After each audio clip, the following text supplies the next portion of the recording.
வாங்க ஒரு சிம்பிளான விஷயத்த பார்க்கலாம். வணக்கம். வெறும் நம்பர்ஸா பார்த்து பார்த்து போர் அடிச்சிடுச்சா? அப்போ இந்த செஷன் உங்களுக்கு தான். இன்னைக்கு நாம பைத்தான்ல இருக்கிற மேட்பிளாட்லிப்னு ஒரு சூப்பரான டூலை வச்சு இந்த குழப்பமான நம்பர்ஸ் எல்லாம் எப்படி அழகான ஈஸியா புரியுற மாதிரி படங்களா மாத்துறதுன்னு பார்க்க போறோம். சரி, இதுல நாம என்னெல்லாம் கவர் பண்ண போறோம்னு ஒரு குயிக் லுக் பாத்திரலாம். முதல்ல நம்பர்ஸை விட படங்கள் ஏன் பெட்டர்னு பார்க்கலாம். அப்புறம் நம்மளோட டிஜிட்டல் கேன்வாஸ் அதாவது மேட்பிளாட்லிபை பத்தி தெரிஞ்சுக்கலாம்.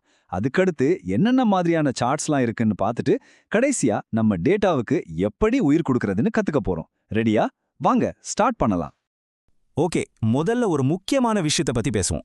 நீங்க என்னைக்காவது உங்களோட மாச செலவை ஒரு எக்ஸல் ஷீட்ல பார்த்துருக்கீங்களா? அப்படா, ஒரே நம்பர்ஸா இருக்கும். எதுக்கு செலவு பண்ணோம், எதுக்கு பண்ணல, எது அதிகம், ஒண்ணுமே புரியாது. தலை சுத்திடும் இல்லையா? அதுதான் ரா டேட்டாவோட பெரிய தலைவலியே. இப்போ இந்த நம்பர்ஸை பாருங்களேன். 14,500, 3,250. இது பார்க்க வெறும் நம்பர்ஸா தான் இருக்கு. ஆனா இதுக்குள்ள ஒரு கதை ஒளிஞ்சிருக்கு. ஆனா அந்த கதையை இந்த நம்பர்ஸை மட்டும் வச்சு நம்மளால புரிஞ்சுக்கவே முடியாது. எது பெரிய நம்பர், எது சின்ன நம்பர்னு கண்டுபிடிக்கிறதுக்குள்ளேயே போதும் போதும்னு ஆயிடும். ஆனா அதே நம்பர்ஸை இப்படி ஒரு பார் சார்ட்டா மாத்தினா என்ன ஆகும்? இப்ப பாருங்க, எவ்வளவு சிம்பிளா இருக்கு.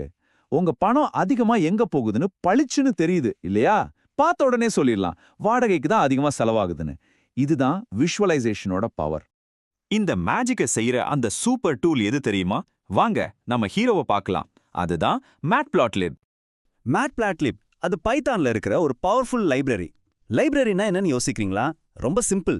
ஏற்கனவே நமக்காக எழுதி வச்ச கோடோட ஒரு கலெக்ஷன் வச்சுக்கோங்களேன். நாம ஒரு வீடு கட்டணும்னா செங்கல், சிமெண்ட் எல்லாம் தேவைப்படுது இல்லையா? அந்த மாதிரி தான். இதை யூஸ் பண்றதால நாம நூத்துக்கணக்கான லைன்ஸ் கோடு எழுதுறதுக்கு பதிலா சிம்பிளா ஒரு சில லைன்ஸ்லயே சூப்பரான சார்ட்ஸை உருவாக்கிடலாம். இன்னும் சிம்பிளா சொல்லணும்னா மேட்பிளாட்லிப் ஒரு டிஜிட்டல் டிராயிங் போர்டு மாதிரி கற்பனை பண்ணிக்கோங்க. உங்க கிட்ட இருக்கிற டேட்டா தான் பெயிண்ட். அந்த பெயிண்டை வச்சு உங்களுக்கு பிடிச்ச மாதிரி ஒரு ஓவியத்தை வரையலாம். அந்த ஓவியம் தான் உங்க டேட்டாவோட கதை. இதுல ஒரு சூப்பரான விஷயம் என்ன தெரியுமா? இது கம்ப்ளீட்டா ஓபன் சோர்ஸ். அப்படின்னா இதை யார் வேணும்னாலும் யூஸ் பண்ணலாம், மாடிஃபை பண்ணலாம், ஷேர் பண்ணலாம். எல்லாமே முற்றிலும் இலவசம். ஒரு பைசா கூட செலவு கிடையாது. உலகம் முழுக்க இருக்கிற டெவலப்பர்ஸ் இதை இன்னும் பெட்டரா ஆக்கிட்டே இருக்காங்க. அதனால இது ரொம்ப பவர்ஃபுல்லாவும் இருக்கு. சரி, இந்த டிஜிட்டல் டிராயிங் போர்டில் என்னென்ன ப்ரஷ்லாம் இருக்குன்னு பார்ப்போமா? அதாவது நம்ம டேட்டாவை வச்சு என்னென்ன மாதிரியான சார்ட்ஸ்லாம் வரையலான்னு இப்ப தெரிஞ்சுக்கலாம். First, line plots. ஒரு விஷயம் காலப்போக்கில் எப்படி மாறுதுன்னு காட்டுறதுக்கு இது ஒரு பெர்ஃபெக்டான டூல். ஒரு உதாரணத்துக்கு, ஸ்டாக் மார்க்கெட்ல ஒரு ஷேரோட விலை காலையில இருந்து சாயங்காலம் வரைக்கும் ஏறி இறங்குறத ஒரு கிராஃப்ல பார்ப்பீங்க இல்லையா? அது ஒரு கிளாசிக் லைன் பிளாட். அதே மாதிரி ஒரு வாரத்தோட டெம்பரேச்சர் சேஞ்ச் இல்ல ஒரு வருஷத்துக்கான சேல்ஸ் growth, இது எல்லாத்தையும் காட்ட லைன் பிளாட் ரொம்ப யூஸ்ஃபுல்லா இருக்கும். அடுத்து நம்ம கிட்ட இருக்கிறது பார் சார்ட்ஸ், அதாவது பட்டை விளக்க படங்கள். இது எதுக்குன்னா வெவ்வேறு குரூப்ஸை ஒன்னோட ஒன்று கம்பேர் பண்ணி பார்க்கறதுக்கு ரொம்பவே உதவியா இருக்கும். உதாரணமா, ஒரு கிளாஸ்ல ஸ்டூடெண்ட்ஸ் எடுத்த மார்க்ஸை கம்பேர் பண்ணணும்னு வச்சுக்கோங்க. இங்க பாருங்க, இந்த சார்ட்ல ஸ்டூடெண்ட் பியோட பார் தான் ரொம்ப உயரமா இருக்கு. அப்போ அவங்க தான் டாப்பர்னு பார்த்த உடனே சொல்லிடலாம். கம்பேரிசன் இவ்ளோ ஈஸியா இருக்கு பாத்தீங்களா? கடைசியா நம்ம லிஸ்ட்ல இருக்கிறது பை சார்ட்ஸ்.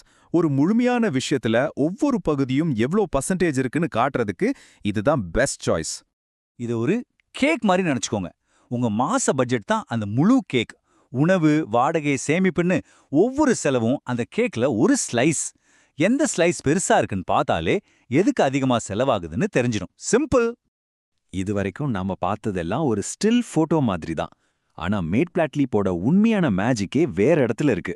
நம்ம டேட்டாவை அசைய வைக்கலாம், நம்ம கூட பேச வைக்கலாம். எப்படின்னு பார்க்கலாமா? அதாவது ஸ்டாட்டிக் சார்ட்டுங்கிறது ஒரு போட்டோ மாதிரி. பிரிண்ட் எடுக்கலாம், ரிப்போர்ட்ல போடலாம், ஆனா அதை மாத்த முடியாது. ஆனா அனிமேட்டட் அண்ட் இன்டராக்டிவ் சார்ட்ஸ் ஒரு வீடியோ மாதிரி. யோசிச்சு பாருங்க, ஒரு லைவ் கிரிக்கெட் மேட்ச்ல ஸ்கோர் மாற மாற அந்த கிராஃபும் தானா அப்டேட் ஆகுது இல்லையா? அதுதான் அனிமேஷன். இன்டராக்டிவ்னா இன்னொரு படி மேல. நீங்களே மவுஸை வச்சு ஒரு குறிப்பிட்ட இடத்துல ஜூம் பண்ணி பார்க்கலாம், இல்ல ஒரு பார் மேல மவுஸை வச்சா அதோட கரெக்டான வேல்யூ என்னன்னு காட்டும். அப்போ நீங்களே டேட்டாவை ஆழமா அலசி ஆராயலாம். ஸோ இப்போ உங்களுக்கு புரிஞ்சிருக்கும்னு நினைக்கிறேன். மேட்பிளாட்லிப் சும்மா படம் வரைகிற ஒரு டூல் மட்டும் இல்லை. அது நம்ம டேட்டாவுக்குள்ள ஒளிஞ்சிட்டு இருக்கிற கதைகளை ரொம்ப அழகா வெளியில கொண்டு வர்ற ஒரு கலை. இப்போ உங்ககிட்ட ஒரு கேள்வி. நாம பார்த்த இந்த 3 சார்ட்ல லைன், பார், பை உங்களுக்கு எது ரொம்ப யூஸ்ஃபுல்லா இருக்கும்னு தோணுது? யோசிச்சு பாருங்க. உங்க சொந்த டேட்டாவுக்கு நீங்க எதை யூஸ் பண்ணுவீங்க? ஒன்ன மட்டும் ஞாபகம் வச்சுக்கோங்க, ஒவ்வொரு டேட்டா செட்டுக்குள்ளேயும் ஒரு கதை இருக்கு. அந்த கதையை சொல்றதுக்கு மேட்பிளாட்லிப் உங்க கையில இருக்கிற ஒரு மேஜிக் பிரஷ். இப்போ அந்த கதைக்கு நீங்க எப்படி கலர் கொடுக்க போறீங்க அதுதான் கேள்வி. இந்த வீடியோ உங்களுக்கு பிடிச்சிருந்ததுன்னா லைக் பண்ணுங்கள், ஷேர் பண்ணுங்கள், சப்ஸ்கிரைப் பண்ணுங்கள். தேங்க்யூ ஃபார் வாட்சிங்.